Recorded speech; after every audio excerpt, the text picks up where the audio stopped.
でここにCCA が今回アーカイブ持ってるのはその後のプロセス、そのコンピューテーショナル、パラメトリックなデザインを用いたプロジェクトが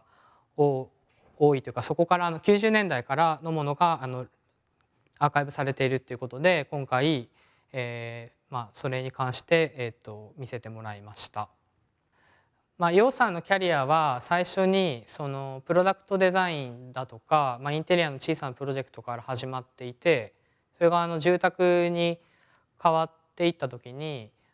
それまで彫刻的な、比較的クローズな箱のようなキューブのようなものが多かったのが、内側にどう光を取り込むかっていうことに、を考えたタイミングがあって、その後に小国のそのドームを計画する時に、そのキューブというよりかはもうちょっとそのおおらかな大きな屋根の下に人が集うっていうようなプロジェクトを考えているので、日本で屋根はどっちかというともう外側も内側もないっていう領域として考えているので、よりそのクローズなものがだんだん外との関係を作って、それがよりそのオープンな外と中がつながったような建築っていうのを考える機会があったのかなと思います。でその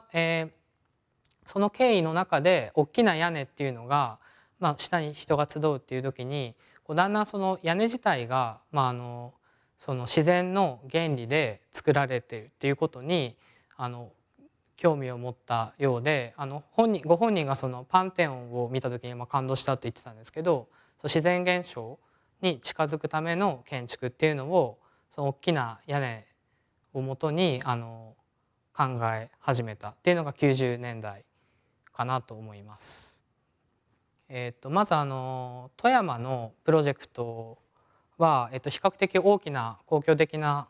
プログラムに対して、どう屋根をかけるかって、その小国ドームから連続する屋根をどうかけるかっていうようなまず要望があったと思うんですけど、それに対して、積雪荷重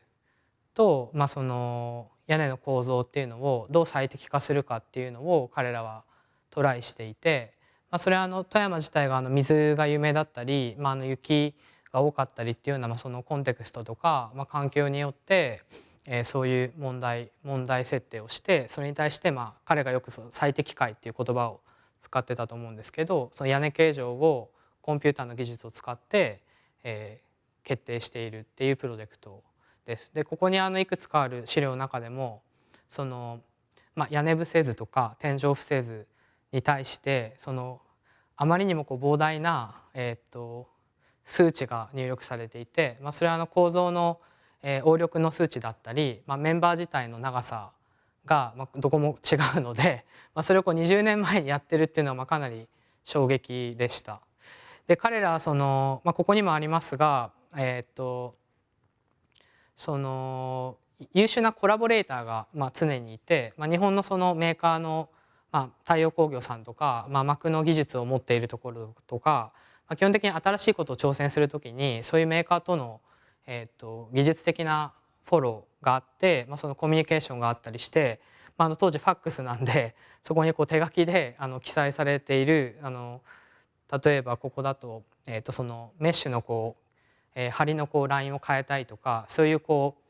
ンピューテーショナルなものと、手で考えてそれに対してどう実現するかっていうようなキャッチボールが、手紙として残っていたりとか、そのデザインのプロセスが、かなり可視化されていて、すごく感動しています。普通はその他の事務所のプロジェクトは基本雑誌に載ってるものとかからでしか知れない、あとはできた後のことしかわからないので、いかに彼らがそれを作り上げるためのデザインプロセスがあったかっていうのは、現場の途中の写真だったりとか、手でひたすら多くの、パラメーターがあるものを全て手で記載してたりとか、時々コンピューターを用いたその結果に対して、